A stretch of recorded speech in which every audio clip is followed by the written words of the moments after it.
Danielle from the United States, and many of the attendees and the speakers, we are pretty active users of social media, and the most powerful tool in the wood industry, in my opinion, is LinkedIn. And Danielle is a pretty famous person in LinkedIn in this professional business environment, and I invited her to share her experience in this industry and introduce herself. Well, thank you, Alex. I appreciate those kind words. So if you don't follow me on LinkedIn, hopefully by the end you will. And I'm going to be giving y'all a few insights about how to utilize social media and digital communication. So I'm going to go ahead and share my screen before I give you too much background about me. So just give me 1 second while I go ahead and get all of this set up for us. And Alex, let me know you can see that all right. Does that all look good? Okay, I'm going to assume so.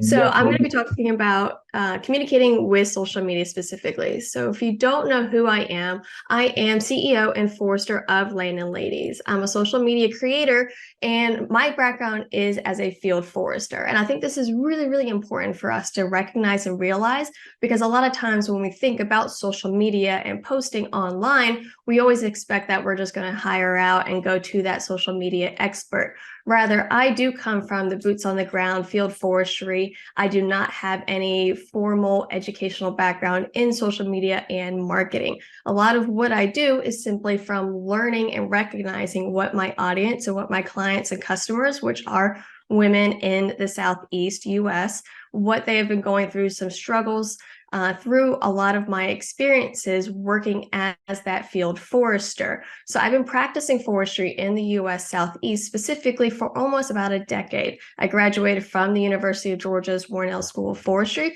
in December of 2013 with my Master's of Forest Resources, worked with the state for about 4.5, 5 years before branching out and being my own consultant and starting Land and Ladies in the midst of COVID in 2020. My specialty is empowering and equipping women to manage their family forest lands in the US Southeast. And this is important to recognize and understand while I'm moving forward and sharing to you lessons I've learned and how to utilize social media. So again, I'm going to be specifically talking about effective digital communication. All right. And it all comes down to knowing who your audience is. A lot of times we're talking on this online atmosphere, and we're talking to other peers, professionals across the world, which is amazing. And again, thank you so much for this opportunity. But when you are trying to share what it is that you are doing, what your company does, what your technology does, especially online, you need to remember who is it you're trying to talk to. A lot of mistakes we tend to make, and I have made plenty of these, especially early on, is we use social media just as our own personal, like sharing about us, but we don't necessarily think about who it is we're talking to. We're just sharing information to share information, but we need to be specific. You need to have what's considered an avatar of who it is that you are specifically trying to share information for. And I'll give you an example. All right, in these two pictures here, we have a concert and we have a business situation. You can share the exact same information. You can be trying to share about log exports or about reforestation or about bioenergy and wood pellets. You can do that theme, that topic in either of these situations. But how you might display and share that information is going to vastly change depending on that environment. So that's where knowing your audience is coming in. And we're going to be talking about knowing your audience on a grand scale, but I really want you to get more narrowed down, be more specific in who it is, to almost an individual type of person that you need to have in mind on who you're talking to. So when you are trying to determine who your audience is, it's going to determine what is appropriate for how you share, the tone that you're going to be sharing things in, the style that you will be sharing and talking in, and the jargon. Forestry, wood industries, no matter where you're at, is very, very technical. And when you're talking to other peers and professionals, we can gloss over those technical terms, those research, those specifics, those statistics very easily without a second glance. because this is second nature to us. And we understand that the other person on the other side of this microphone or the other side of that screen or even the other side of that desk understands the basics already. They understand those foundations, and we don't need to explain these different types of jargon. But when it comes to online, this is when you need to know who it is you're talking to, because talking and sharing all this information in a business meeting with statistics and graphs and research is fine and dandy. But if you try to come up in that nice suit in a more concert, very casual backyard barbecue, whatever it may be type setting, you're going to have eyes gloss over. They're not going to know really what you're saying, and they're not going to pay you pretty much any attention. So all of that information, even if it could be life-changing to them, isn't going to make a dent because you haven't been able to translate that information in a manner, in a tone, in a style that the other side is receiving. Okay, now, again, I talk about social media, so I'm going to share the 4 platforms I use. Now, these platforms are not all inclusive. Everything online, as we probably already know and recognize, is continuously changing, which means there are way more platforms than I'm aware about. But you do need to pick where you want to go, and I picked the most 4 popular ones. First is, of course, Facebook. Facebook has been around forever. To me, this is your broadest audience. It's kind of like the general, it's basically the next Google. I've noticed that it tends to definitely be that older audience, and older being anyone that's 45 and older. It's really not that much older than me, but who utilizes Facebook the most tends to be folks that are slightly older than me and that older generation. Facebook is also looked at as almost that next trusted share source. And what I mean by that is when I'm Googling trying to figure out about a company, if they don't have a Facebook, I'm already a little like, I don't really know what they're saying. People share and send information so regularly through Facebook. It's basically the next Google, especially for the Southeast area. And it's most popular for its static posts, but videos and what's considered reels, which are the short form videos, less than a minute long, are growing in popularity, but it's most commonly known and utilized for more of those static posts for sharing information, and usually a lot of comedy, humor, pictures of your cats and your grandbabies and such. Then you have Instagram. Now, Instagram and Facebook are pretty much underneath the same umbrella of social media. They're both run by Meta, but that doesn't matter for this particular talk. This is, again, kind of more of a generalized audience. It tends to be more of that millennial age, so that 25 to 45-year-olds. You're not going to get a ton of that older audience. And it has a multimedia options, which means you can do a lot of the static posts. It's very, very common, growing more in videos, very similar to TikTok, though. But it's a good mixed bag of those things.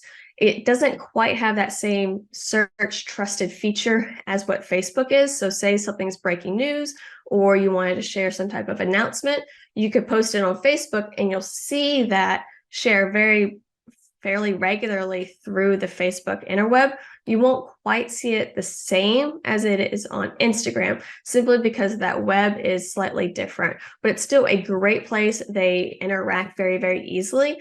And it's good if you want to hit that slightly younger generation than Facebook, but it's still very familiar with those 2 avenues. Then we have LinkedIn, which is what I'm going to dive a little bit deeper to in a minute. It's what Alex knows me by. And if you follow me here, this is probably where you recognize a lot of my videos and posts from as well. This is the professional Facebook, in my opinion. It's usually those professional audiences.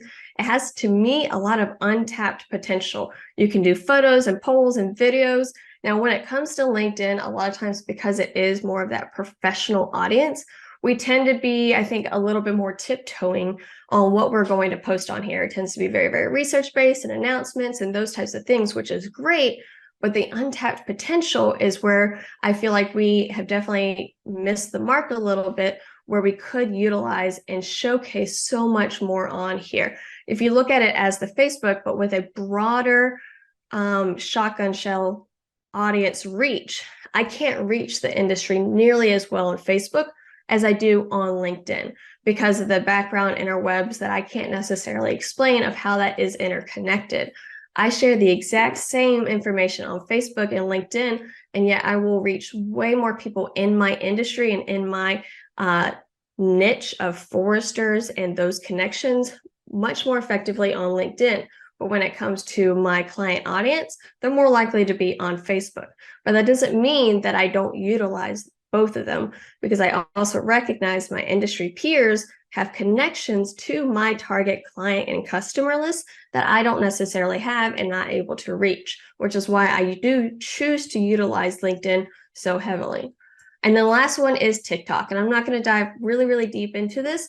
This is more of your Gen Zs to your millennials. You see a lot of millennials on there, a lot of the younger folks. And depending on which, I would say, age frame is utilizing this app will depend on what type of content you're seeing. It's primarily for your entertainment and education, and it's only going to be videos engagements, those less than minute-long videos, although they have been growing in those 3 to about 5 minute long type of videos, which are more educational based. Now, for me, I do all of my video editing and creation through TikTok because I like how the platform works, and then I simply repost on all these other social media things. But how can you choose to utilize one or all of these platforms? Is you just need to remember it's not a one and done. You have to play the long game, okay? So whether you choose to do Facebook, Instagram, LinkedIn specifically, I think is probably the most prominent, most relevant app for you on who you want to reach and perhaps who your audience may be, or if you're trying to spread awareness, showcase what you're doing, do new hires, get more type of campaign backings, whatever it may be. LinkedIn is most likely going to be the platform that you will be able to capitalize on the most, simply because of those industry networks intertwinings. But even with LinkedIn, it's not a one and done. You can't just post one time and expect everybody to see it. It is a long game. It's very similar to land management. You don't just plant trees out there in the ground and be like, you know what, I'm done. We're going to let them go. And I'm going to hope to get saw timber and nice, pretty poles in 30 years from that one tree that I planted. No, instead we have to plant a lot of trees. You have to make sure you nurture and care, and you're doing a lot of the other management mechanisms through those years to ensure the quality of product you expect to have in the end. The same thing is true when it comes to posting online. So I'm going to show you some analytic backgrounds of what I mean when I talk about the long game. So these are my statistics that I actually pulled this morning. So these are real time. So within LinkedIn, I'm posted, or my profile is based as a creator. So I don't know if all profiles get these same insights, but if you're listed as a creator, you definitely do. And so within that, I can see how my posts are performing. Now, this is from the last 7 days, and my impressions, which an impression is simply how many people are you reaching, is just over 9,000 people over the last 7 days. Okay, that's it's an okay week. We can see I've actually gone down 5.6%. I got sick at the beginning of the week and I wasn't posting as regularly, as you can see here. I go down to 28 days. So let's look at the last month though. And that number from 9,000 now jumps to 46,678. Okay. So we can see there's a little bit more of a compounding factor here when it comes to posting and posting regularly. Again, it's down 31% from the previous month before that, but we're going to get to that in a second. When I look at my quarterly review, how are my posts doing the last 90 days? I'm now up to 172,000 impressions. That's 172,000 screens, people that I've reached across the board over the last quarter. Okay. Now let's look at it in a year's time frame. 642,000. Okay. Now, this is simply from posting consistently, and this is only one platform. The power of being able to post on LinkedIn and reach people that you never thought you'd be able to reach, but you have to post consistently.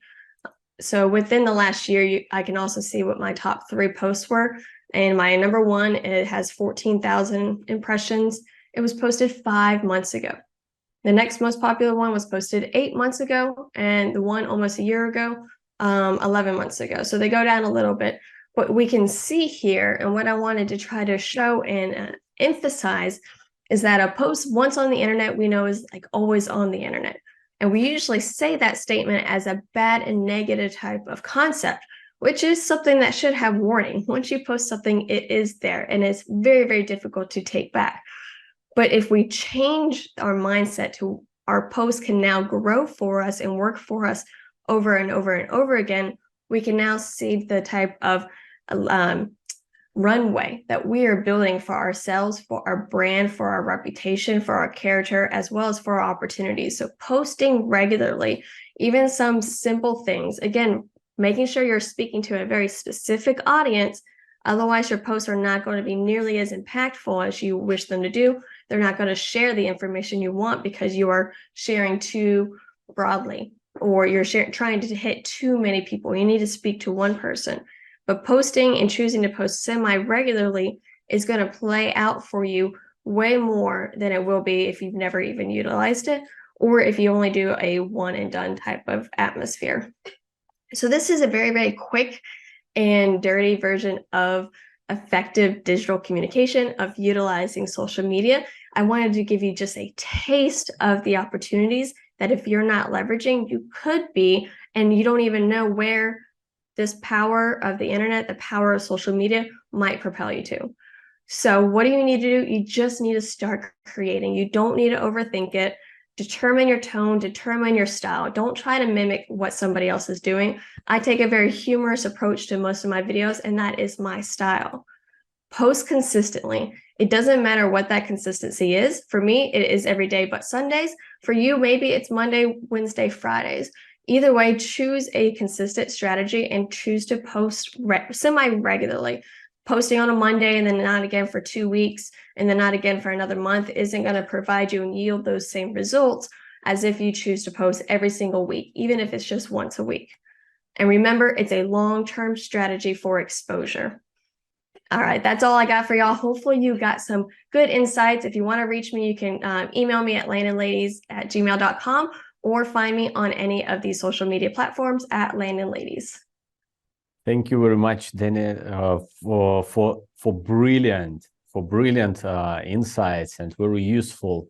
Now I see that we have an Instagram, TikTok, and LinkedIn expert on board. Thank you very much. And if you have questions, I think Danielle has a lot to say and to share, because we can know a lot about social media in general, but industrial specialization, it's another challenge. Thank you, Danielle, again.